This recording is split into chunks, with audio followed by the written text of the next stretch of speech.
If you ever disappear, who would notice first? That was the last thing Kola said before he went missing. At the time, it sounded like a joke. Now it feels like a warning. Kola wasn't the kind of person people expected to vanish. He was 31, quiet but not withdrawn, friendly but not too open. The kind of man who lived a simple, predictable life. Same routine every day. Wake up, go to work, come back home, sit outside his apartment for a few minutes, just watching the street. Like he was waiting for something. Or someone. People noticed that part. But nobody asked. Because in places like that, you mind your business. He worked at a small electronics repair shop. Nothing special. But he was good with his hands. Phones, radios, TVs, if it had wires, Kola could fix it. And he never rushed his work. Always careful. Always focused. Like he understood something deeper about how things connect. But Kola had one strange habit. Every night, exactly 11:47 p.m., his phone would ring. And he would always answer. No matter what he was doing. At first, his neighbors thought it was just a girlfriend. Maybe someone far away. But it didn't sound like that. Because whenever he picked the call, he never spoke. Not once. He would just listen. Silently. For minutes. Then hang up. And go inside.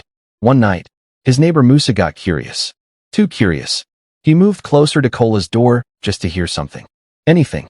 And what he heard didn't make sense. There was a voice on the other end. But it didn't sound human. It was broken. Like multiple voices trying to speak at once. Whispering. Dragging. Calling his name. Kola. Musa stepped back immediately.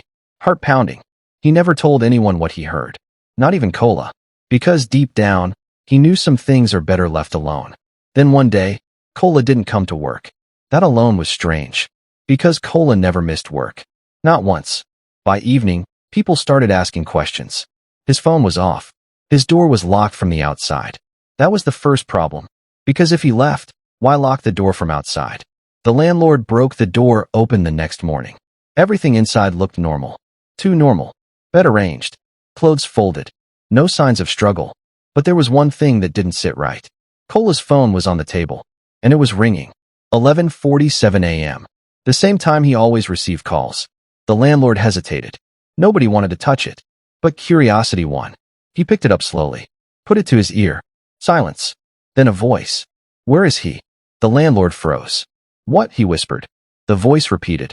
Louder. Distorted. Where is he? The call ended. Nobody spoke for a long time after that. They checked the call log. Every call came from the same number. But the number didn't exist. No network. No registration. Nothing. It was like the calls came from nowhere. Days passed.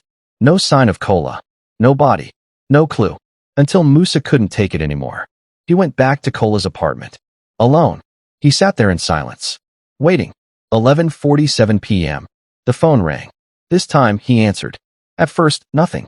Just static. Then breathing. Slow. Heavy. And then a voice. Not broken this time. Clear. Calm. Kola is not here anymore. Musa's throat went dry. Who is this? He asked. Silence. Then the voice said something that made his blood run cold. You listened before. Musa dropped the phone. Because he realized something. Whatever was calling knew him. The lights flickered. The air in the room changed. Heavy. Cold. Wrong. And then the phone rang again. But this time, it wasn't on the table. It was behind him. Musa turned slowly. And saw it. A second phone. One that wasn't there before. Ringing. And on the screen, one name. Kola. That was the last time anyone saw Musa. Now sometimes, in that same apartment, at exactly 11:47, a phone rings. And if you answer it, you might hear a voice asking, Where are you? This is Shadow Tales.